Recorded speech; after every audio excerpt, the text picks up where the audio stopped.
Hello students, मैं आप लोगों को हर साल की तरह इस साल भी वार्षिक पेपर के लिए प्रश्न बताने वाला हूं। तो चलो उन प्रश्नों को देख लेते हैं जिन प्रश्नों को आपको पढ़ना है।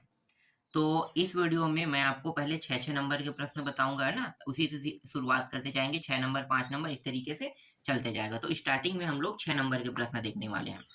तो सबसे पहले जो अध्याय मैं आपको बताने वाला हूँ, इस अध्याय का नाम है दो चरों का रैखिक समीकरण। ठीक है, दो चरों के रैखिक समीकरण वाले में आपको मिलेगा। और जो मैं प्रश्न बता रहा हूँ ये परीक्षा बोर्ड परीक्षा सार में आसानी से मिल जाएगा। की गाइड कुंजी जो भी है उसमें भी ये सारे प्रश्न आसानी से आपको मिल जाएगा। तो ये 6 नंबर के प्रश्न है। देख लो, पहला प्रश्न है, समीकरण को हल कीजिए आलेख विधि द्वारा, है ना। आलेख विधि, तो आलेख विधि वाला प्रश्न थोड़ा सा कठिन होता है, लेकिन प्रश्न आएगा तो ये आएगा, है ना। तो देख सकते हो ये प्रश्न है। आलेख विधि के हल का जो तरीका है मैंने पहले ही बता दिया है। जब मैं आप लोगों को गणित सब्जेक्ट पढ़ा रहा था ना, उस समय मैंने आपको पहले ही बता दिया है।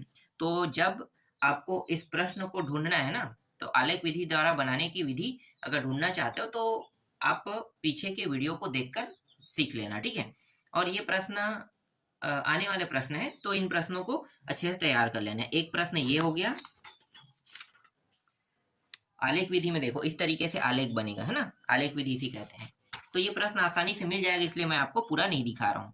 देखो एक प्रश्न ये है, के किस मान के लिए समीकरण निकाय के एक्स माइनस 5y बराबर 2 और 6x प्लस 2y बराबर 7 का अद्वितीय हल हो, कोई भी हल ना हो। ठीक है, ये दोनों चीज पूछा है। अद्वितीय हल कब रहता है? अद्वितीय हल का नियम आपको पता है ना। जब a1 a2 बराबर b1 अपान b2 दोनों बराबर नहीं रहता है, तब अद्वितीय हल होता है। और कोई भी हल नहीं है मतलब क्या है? a1 a2 b1 b2 c1 c2 तीनों मैच नहीं खाता है ना, तीनों का मान अलग अलग है, तब क्या होता है? सॉरी, तीनों का नहीं, दो मान मैच होने के बाद तीसरा जो मान है वो मैच नहीं होता है, तब होता है कोई भी हल ना हो। समझ में आ गया? तो ये प्रश्न दूसरा आपका हो गया इंपॉर्टेंट। तीसरा प्रश्न ये है और चौथा प्रश्न ये है। देख लो, ये आसानी से मिल जाएगा। ठीक है, अगर आपके पास परीक्षा बोर्ड परीक्षा सहारा तो और आसानी से मिलेगा। और आप बुक की मतलब बुक या गाइड का सहारा ले रहे हो तो उसमें प्रश्नावली में आपको जाना पड़ेगा, है ना। तो प्रश्नावली में आपको ढूंढने में थोड़ा सा दिक्कत होगा, लेकिन मैं यहाँ पे प्रश्न दे रहा हूँ, आपको आसानी से मिल ही जाएगा। बस इन प्रश्नों को आपको ढूंढना है और इनका प्रैक्टिस करना है। इसके अलावा ये प्रश्न है, देखो ये वाला प्रश्न देख लेना। और कौन सा है? बहुत ज्यादा आपको प्रश्न नहीं पढ़ना है इसमें। इसके बाद ये वाला प्रश्न, ये वाला प्रश्न, और एक प्रश्न और है, एक प्रश्न और है ये वाला, देख लो। ठीक है, 2 अंकों वाली एक संख्या 7 गुना अंकों को पलटने पर बनने वाली संख्या के 4 गुना के बराबर है तथा संख्या के अंकों का योग 3 है, वह संख्या ज्ञात कीजिए। ठीक है, ये प्रश्न है। ठीक, ये अध्याय कंप्लीट हो गया। इस अध्याय में बस इतने ही प्रश्न आपको देखना है। फिर अध्याय 3 जो है, एक चर का द्विघात समीकरण। एक चर के द्विघात समीकरण वाले से आपको कौन से प्रश्न देखने हैं मैं आपको बता देता हूँ। इस अध्याय से ज्यादा इंपॉर्टेंट तो नहीं है, लेकिन एक प्रश्न बस है जो इंपॉर्टेंट है, ये वाला बस। ठीक है, ये वाले बस जो है ना, ये 6 नंबर के लायक है। तो यही वाला प्रश्न बस आपको देखना है इसमें। ठीक है, देख सकते हो, x प्लस 1 अपान x माइनस 1, फिर माइनस लगा है, x माइनस 1 अपान x प्लस 1 बराबर 5 अपान 6 दिया है ना। ये वाला प्रश्न बस इंपॉर्टेंट है इसमें। ठीक है, इसके बाद अध्याय 4 जो है, ये देखो समांतर श्रेणी है। समांतर श्रेणी से भी 6 अंक के प्रश्न है। इनमें कौन कौन सा देखना है आपको मैं बता देता हूँ। जो प्रश्न मैं बता रहा हूँ सिर्फ इन्हीं प्रश्नों की आपको प्रैक्टिस करना है, क्योंकि यही से प्रश्न आएंगे, बाहर से नहीं आएगा। और ये जो प्रश्न मैं आपको बता रहा हूँ, मैं आपको स्टार्टिंग में ही दे सकता था, सबसे शुरू में, लेकिन आप लोग सबसे शुरू में देखते नहीं हो वीडियो को। जब आप लोग 10th में आए थे ना, उसी समय मैं ये सारे प्रश्न आपको बता सकता था कि ये प्रश्न आपके वार्षिक पेपर में आने वाले हैं। इसे क्योंकि ढूंढना ज्यादा समय नहीं लगता, ढूंढने में बहुत कम समय लगता है और आसानी से बताया जा सकता है, क्योंकि पूरा ब्लूप्रिंट के हिसाब से तैयार होता है। ब्लूप्रिंट से कहाँ से प्रश्न आएगा हमें पता रहता है। ब्लूप्रिंट वाले मतलब ब्लूप्रिंट के हिसाब से अगर हम देखते हैं तो हम लोग पहले से एनालिसिस कर लेते हैं स्टार्टिंग से ही। बस हम लोग जानबूझ के रोक के रखते हैं कि आप लोगों का वार्षिक पेपर आएगा, उस समय हम आपको ये सारे प्रश्न देंगे। हाँ, और कुछ प्रश्न और ऐड करते हैं, क्योंकि कुछ प्रश्न और जो है वो कुछ जो प्रश्न बैंक है, मॉडल क्वेश्चन पेपर है, इन सब से भी संबंधित रहता है, वहां से भी आते हैं, तो उनको हमें ऐड करना पड़ता है, इसलिए थोड़ा सा रोकना पड़ता है इन्हें। तो चलो अब देख लेते हैं ये 6 नंबर में, जैसे कि ये प्रश्न है 6 नंबर का, ठीक है, ध्यान देना है ना, ये प्रश्न आपको प्रैक्टिस करना ही करना है। और यहाँ पे देखो क्या पूछा, S3 बराबर 3 S2 माइनस S1। जब आप इसको हल करोगे तो आपको इस तरीके से सिद्ध करके लाना है। ये प्रश्न हो गया।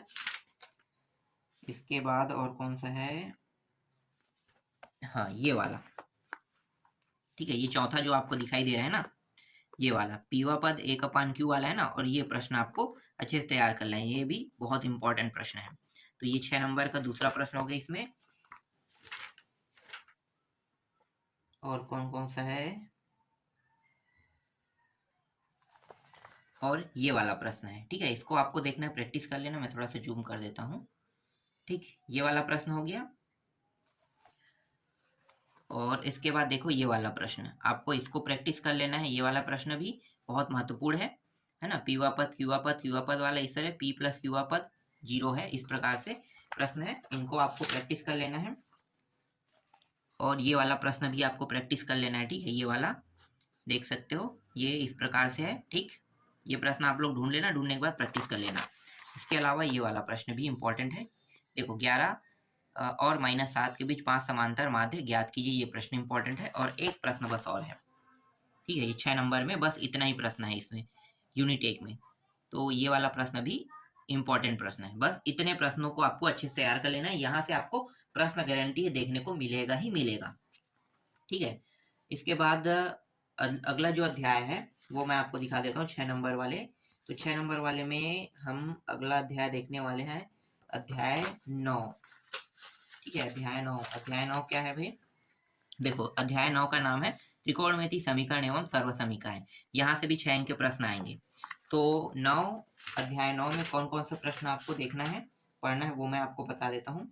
तो अध्याय 9 में आपको प्रश्न देखने हैं, देखो एक तो प्रश्न ये है, ठीक है, इसको देखना है, सिद्ध कीजिए 1 minus cos theta upon 1 plus cos theta, फिर अंडर रूट दिया है बराबर cosec theta minus cos theta, आपको क्या करना है, सिद्ध करके लाना है। एक प्रश्न ये हो गया। दूसरा प्रश्न ये है, इनकी आपको प्रैक्टिस कर लेना है, sine theta upon 1 plus cos theta plus 1 plus cos theta upon sine theta बराबर 2 कोसेक थीटा, इसकी आपको क्या करना है, प्रैक्टिस कर लेना है, ठीक है। ये सारे आपको परीक्षा सार आपके पास जो की गाइड कुंजी है उन सभी में मिल जाएगा सारे प्रश्न।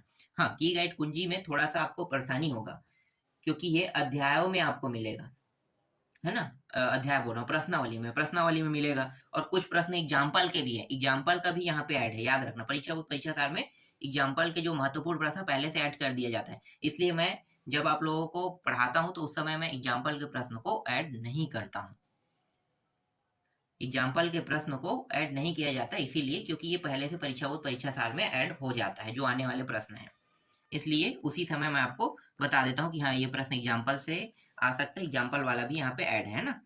इसके बाद ये प्रश्न जो छोटा है, ये इसको देख लेना, ठीक है, ये 6 नंबर के लायक तो नहीं है, फिर भी ये प्रश्न एक बार देख लेना। और है, ये हो गया, हाँ ये वाला प्रश्न भी देख लेना, ये भी छोटा प्रश्न है लेकिन ये महत्वपूर्ण प्रश्न है। और कोई 6 नंबर में, हाँ ये प्रश्न 6 नंबर में है, देख लो, ये प्रश्न भी 6 नंबर का है, cos theta upon 1 minus sine theta plus cos theta upon 1 plus cos theta बराबर 4, ठीक है, ये है 6 नंबर के प्रश्न। अगला ये है 6 नंबर के प्रश्न, x बराबर ये दिया है, x का मान है और यहाँ पे y का मान है, तो सिद्ध कीजिए क्या है, तो x square plus y square बराबर a square plus b square, आपको क्या करना है, सिद्ध करके लाना है, ये प्रश्न है। इसके अलावा ये वाला प्रश्न है, त्रिकोणमिति समीकरण को हल कीजिए कह रहा है, यहाँ पे इस तरह से प्रश्न दिया है, इसको आपको प्रैक्टिस कर लेना है, ठीक है, ये हो गया। और अगला जो प्रश्न है ये है, ठीक है, ये 14वां जो प्रश्न दिखाई दे रहा है, इसको आपको देख लेना है, ठीक है, ये भी उतना ही महत्वपूर्ण प्रश्न है, ये भी 6 नंबर के ही प्रश्न है, ठीक। तो 6 नंबर के प्रश्न आपको पता चल गया कि कौन कौन सा पढ़ना है। इसके बाद अध्याय 10 पे आते हैं, अध्याय 10 से भी 6 अंक के प्रश्न आएंगे, ऊंचाई और दूरी से भी 6 अंक के प्रश्न आएंगे, तो मैं इसमें ज्यादा प्रश्न दूंगा, ये जो प्रश्न है ये थोड़ा सा कठिन है ना, तो बस मैं आपको कुछ प्रश्न दे रहा हूँ, जैसे कि ये पहला प्रश्न देख लो, किसी मीनार के शिखर का धरातल के किसी बिंदु से उन्नयन कोण 30 अंश यदि मीनार की दिशा में 20 मीटर चलने पर शिखर का उन्नयन कोण 45 अंश हो जाता है तो मीनार की ऊंचाई ज्ञात कीजिए। देखो ये प्रश्न अगर आपको कठिन लगेगा ना, बनाने में कोई समस्या आ रहा है, तो मैं आपको सजेस्ट करूंगा कि मैंने जो आप लोगों को पढ़ाया ना प्रश्नावली वीडियो, ध्यान देना, प्रश्नावली वाला जो वीडियो अध्याय 10 में जाना, और अध्याय 10 में जाने के बाद ना ये पूरा आपको अच्छे से समझ में आ जाएगा कि कैसे आपको चित्र बनाना है, चित्र से किस तरीके से निकालना है, हर एक चीज मैंने बता दिया, ठीक है। इसमें आपको थोड़ा सा डिफिकल्ट होगा, लेकिन इसे समझना है और 6 नंबर पूरा लेना है। तो इन प्रश्नों को समझने के लिए, उनके टाइप को समझने के लिए आप पीछे के गणित के जो मैंने वीडियो बनाया ना, जिसमें मैंने पूरा प्रश्नावली को सॉल्व किया है, तो उसमें आपको ये आसानी से मिल जाएगा और अच्छे से समझ में आएगा। क्योंकि कठिन टॉपिक को सरल करना, सरल जो कठिन टॉपिक जो है वो सरल तभी होगा जब आप उसको देखोगे। मेरे द्वारा जो वीडियो बनाए उनको आप देखोगे तो आपको अच्छे समझ में आ जाएगा। इसके बाद मैं इसमें बहुत ज़्यादा प्रश्न नहीं ले रहा हूँ, बहुत कम दे रहा हूँ आप लोगों को। ये एक प्रश्न ये है, देख सकते हो, ये दो अलग अलग नामों से है, ठीक है। ये प्रश्न आपको देखना है, ये हो गया, ये वाला प्रश्न है, ये भी देख लो, ठीक है। ये वाला प्रश्न को भी आपको देख लेना है। एक सीधी सड़क एक भवन के पाद तक जाती है। भवन के शिखर पर से एक आदमी एक कार को 30 अंश के अवनमन कोण पर देखता है। कार भवन के पाद की ओर एक समान चाल से जाती है। 30 मीटर चलने के बाद कार का अवनमन कोण 60 हो जाता है, तो भवन की ऊंचाई ज्ञात कीजिए। ये प्रश्न है। और कोई प्रश्न थोड़ी मैं देख लेता हूँ, इसमें मैं बहुत ज़्यादा आपको नहीं बता रहा हूँ। हाँ, ये वाला प्रश्न है, देखो। एक लड़का 30 मीटर ऊंचे एक भवन से कुछ दूरी पर खड़ा है। जब वह ऊंचे भवन की ओर जाता है तब भवन के शिखर का उन्नयन कोण 30 अंश से 60 अंश हो जाता है। बताइए वह भवन की ओर कितना चला, ठीक है। ये प्रश्न है। एक प्रश्न ये है, देखो, किसी टीले के शीर्ष से मैदान में स्थित दो मकानों का अवनमन कोण जो कि टीले के विपरीत ओर 30 अंश 60 अंश है। यदि टीले की ऊंचाई 60 मीटर हो तब मकान के बीच की दूरी ज्ञात कीजिए। ये प्रश्न है। और कोई प्रश्न थोड़ी है, बस इतने ही प्रश्न है, ठीक है। तो इन सारे प्रश्नों को आपको देखना है। इसमें मैं सिर्फ 5-6 प्रश्न दिया हूँ ना ऊंचाई और दूरी वाले में, तो 6-6 नंबर के प्रश्न जहां से आने वाले हैं वो तो पूरा कंप्लीट हो गया। बस इन प्रश्नों को आपको क्या करना है, प्रैक्टिस करते जाना है। अब देख लेते हैं 5 नंबर। तो 5 नंबर में सबसे पहले हम अध्याय 8 को देखेंगे। अध्याय 8 से 5 नंबर के जो प्रश्न आने वाले हैं उनको देख लेते हैं। अध्याय 8 कहाँ पे है, ये रहा। अध्याय 8 आपको पता है ना, बैंकिंग एवं कराधान। बैंकिंग एवं कराधान से 5 नंबर के प्रश्न आने वाले हैं। तो 5 नंबर के प्रश्न में बहुत ज्यादा नहीं दूंगा, लेकिन ये सबसे आसान प्रश्न है, सबसे आसान। यहाँ पे 3 तरह के प्रश्न मिलेंगे, ठीक है। 3 तरह के, एक सावधि जमा खाता संबंधित है, एक आवर्ती जमा खाता संबंधित है, और एक प्रश्न जो है वो वाणिज्य कर से संबंधित है। तो वाणिज्य कर वाला आपको समझ में नहीं आएगा, उसको आप छोड़ देना। क्यों छोड़ने के लिए कह रहा हूँ, क्योंकि एक सावधि और आवर्ती से संबंधित एक प्रश्न आएगा ही आएगा। और अथवा में आपको क्या देखने को मिलेगा, अथवा में आपको जो कर से संबंधित है ना, जो बहुत बड़ा उसका उत्तर बहुत अजीब सा आपको बनाना पड़ेगा, वो समझ में नहीं आएगा क्योंकि वो वाणिज्यिक है, ठीक है। तो वाणिज्यिक वाला थोड़ा कठिन वाला है, जिसमें कर निकालना है, हर चीज अलग अलग करके बनाना है। लेकिन सबसे सरल जो है ये 5 नंबर वाले जो बता रहा हूँ, बस इसको समझना है, ठीक है। समझना क्या है कि यहाँ पे सावधि बोला जाएगा, सावधि बोला जाएगा तो आपको सूत्र ये लगाना है, ध्यान देना। सावधि कहेगा तो आपको यही सूत्र लगाना है, ठीक है। ए बराबर पी 1 प्लस आर अपान 100 और घात n। देख लो यहाँ पे p का मान दिया है ना, p का मान ये दिया हुआ है, ठीक है। n का मान 1 वर्ष दिया हुआ है ना, 1 वर्ष। और यहाँ पे गणना क्या करना है, 6 माही। तो आपको पता है कि 1 वर्ष में 6 माही देना है, तो 1 वर्ष में कितने बार ब्याज दे रहे हो, 2 बार। समझ जाओ ना, यही से मैं आपको बता दूं कितने बार दे रहे हो, 2 बार। तो n का 1 वर्ष है, लेकिन आप 1 साल में 2 बार क्या दे रहे हो, ब्याज दे रहे हो ना, 2 बार पटा रहे हो हर 6 माह में, तो 2 लिखोगे, ठीक है। अब ये 2 बार हो गया, तो 2 बार ये हो गया, तो भाई ये भी तो 2 हो जाएगा ना। प्रतिशत कितना हो जाएगा, 2 बार हो जाएगा। तो देखो हर 6 माह में कितना होगा, एक 6 माह में 5 और एक 6 माह में 5। समझ में आया। तो 5 और 5 2 भागों में बढ़ जाएगा। तो जो आर का जो मान है 10 वर्ष था, ये वार्षिक था, लेकिन 6 माही होगा तो 5 प्रति 6 माही हो जाएगा। ये आपको समझना है। समझ में आ गया। ये प्रश्न आपको देखना है, और इसके लिए आपको कौन सा सूत्र लगाना है, सावधि के लिए ये वाला, अच्छे से याद कर लेना। ठीक है, 2 ही तरीके के प्रश्न हैं, आपको इन दोनों तरीके के प्रश्नों को देखना। अब यहाँ पे देखो आवर्ती बोला है, आवर्ती। ठीक है, तो आवर्ती में देखो ये 100 रुपये प्रति माह कह रहा है। ठीक है, और 5 वर्ष के लिए आवर्ती जमा खाता और 6% वार्षिक हो तो 5 वर्ष 50, उसे कितना धनराशि देना होगा कह रहा है। तो ये हो गया, यहाँ पे ये पी का मान बनेगा 100, 5 वर्ष, इस वर्ष को आपको माह में बदलना है, क्योंकि यहाँ पे प्रति माह जिक्र किया है, प्रति माह हुआ है, तो इसको माह में बदलोगे तो आपको पता है कि एक साल में 12 माह होता है ना।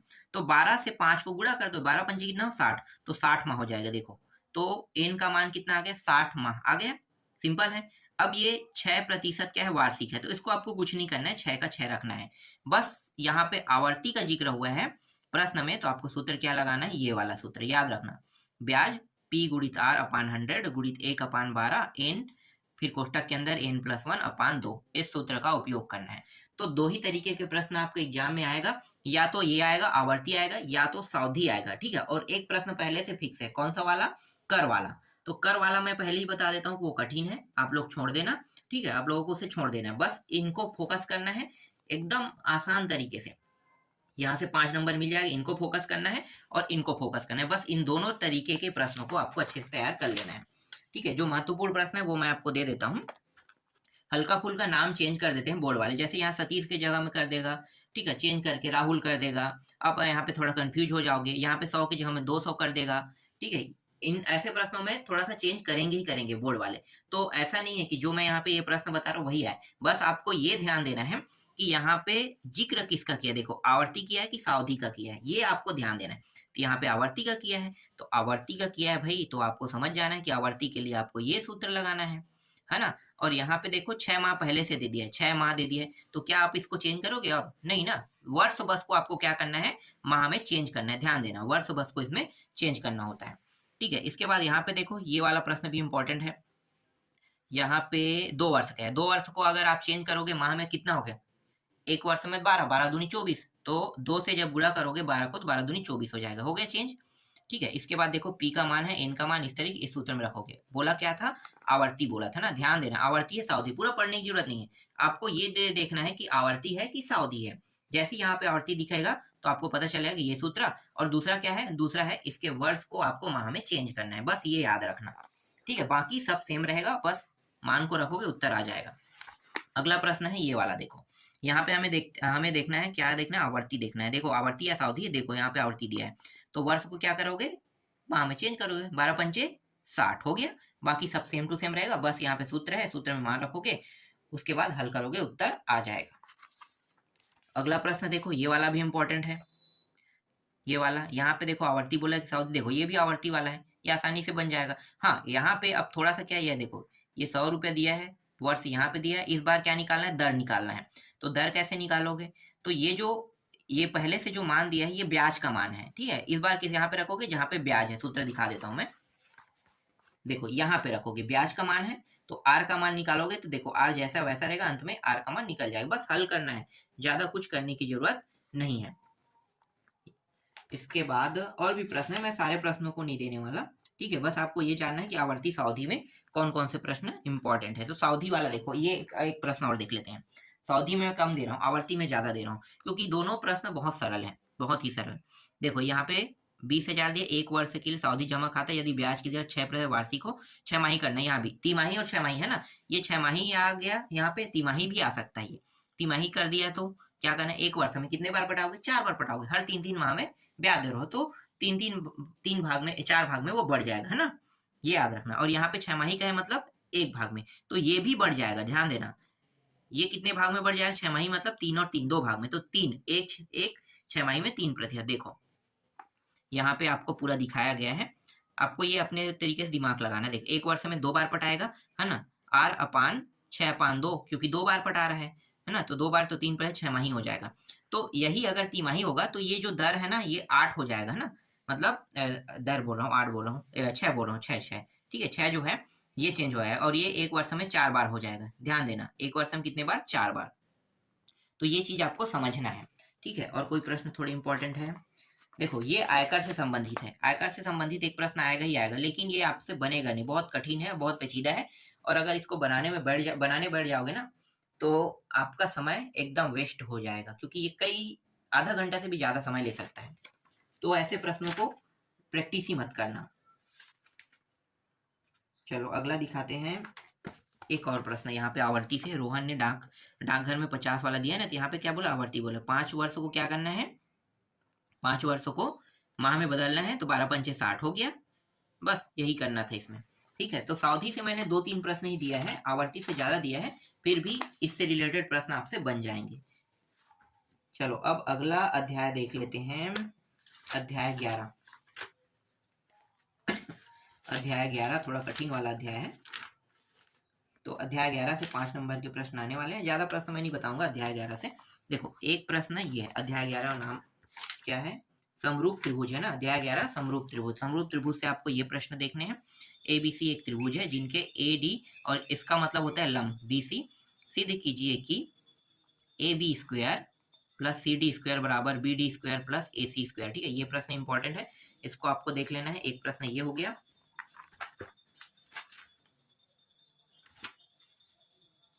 इसमें प्रश्न भी बहुत सारे हैं, लेकिन सबको मैं नहीं दे सकता हूँ ना, कुछ ही प्रश्न को आपको दूंगा।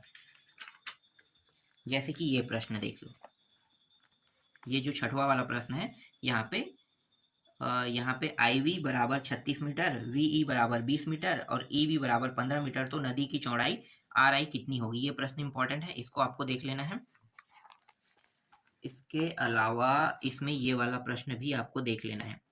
ये देख लो, एक त्रिभुज एबीसी जिसमें कोण सी समकोण है, भुजा सी ए और सी बी पर क्रमशः बिंदु डी और ई स्थित है, सिद्ध कीजिए। तो ये आपको सिद्ध करके लाना है। ठीक है, ये प्रश्न हो गया। एक प्रश्न ये वाला है, देख लो, ये पूरा प्रश्न बी और एफ दिया हुआ है और अपान एफ ई बराबर बी ई अपान सी। ठीक है, ये प्रश्न है। 3 प्रश्न हो गया। और कोई प्रश्न थोड़ी मैं आपको बता देता हूँ, ज्यादा प्रश्न नहीं देखना है। एक चौथा प्रश्न ये है, देखो ये वाला प्रश्न आपको देख लेना है। तो एक लड़की जिसकी ऊंचाई 90 सेंटीमीटर एक लैम्प पोस्ट पर 3.6 मीटर की ऊंचाई पर लंबे बल्ब 1.2 मीटर प्रति सेकंड की चाल से दूर जा रही है। 4 सेकंड बाद उस लड़की की परछाई की लंबाई ज्ञात कीजिए, कह रहा है ना, ये प्रश्न है।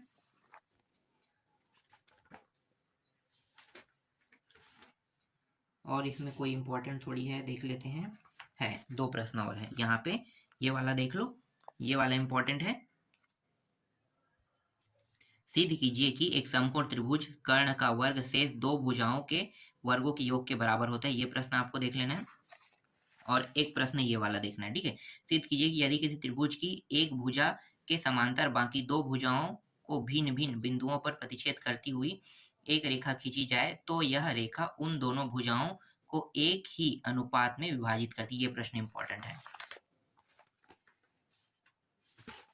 बस इसमें इतना ही है ना। अब अध्याय 12 देख लेते हैं। अध्याय 12 वृत्त एवं स्पर्श रेखाएं। यहाँ से आपको कौन कौन से प्रश्न पढ़ने मैं आपको बता देता हूँ। एक तो ये प्रश्न पढ़ना है, दी गई आकृति पी क्यू एक जीवा है, यदि कोण, ये कोण है P Q P R Q बराबर 50 अंश हो तो कोण ओ पी क्यू ज्ञात कीजिए। ठीक है, ये प्रश्न इंपॉर्टेंट है। और कौन कौन से इंपॉर्टेंट है,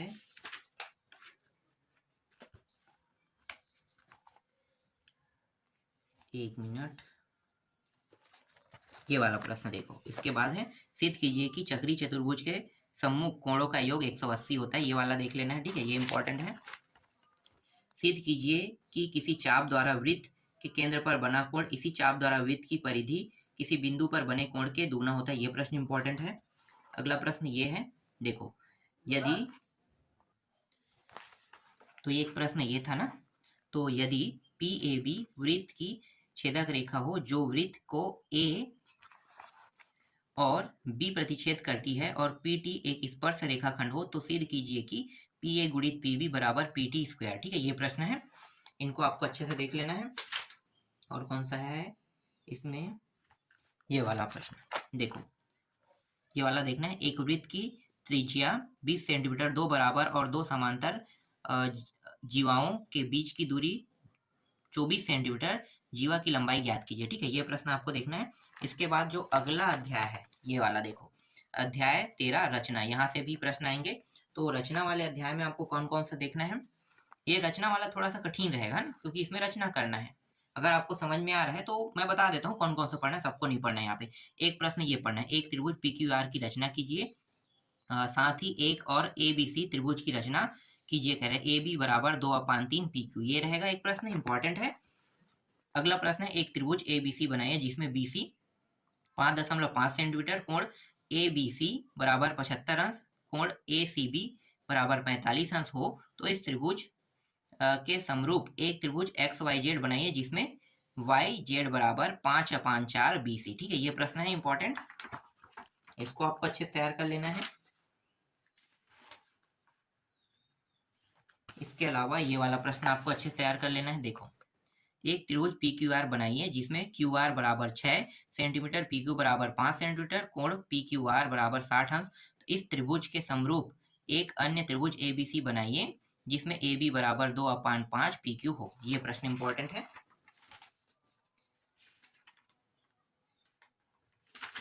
और ये बहुत सरल सरल अध्याय है ना, परिवृत्त और आपको पता होना चाहिए अंतःवृत्त, बहुत इजी प्रश्न है। देखो मैं आपको यहीं पे बता देता हूँ कि यहाँ पे ये वाला प्रश्न भी इंपॉर्टेंट है। यहाँ पे जिक्र क्या, अंतःवृत्त, अंतःवृत्त का यहाँ पे जिक्र होगा। अंतःवृत्त का मतलब क्या है कि आपको त्रिभुज के अंदर वृत्त बनाना। अंतःवृत्त का मतलब होता है त्रिभुज के अंदर वृत्त बनाना। ठीक है, त्रिभुज के अंदर क्या करना है, वृत्त बनाना।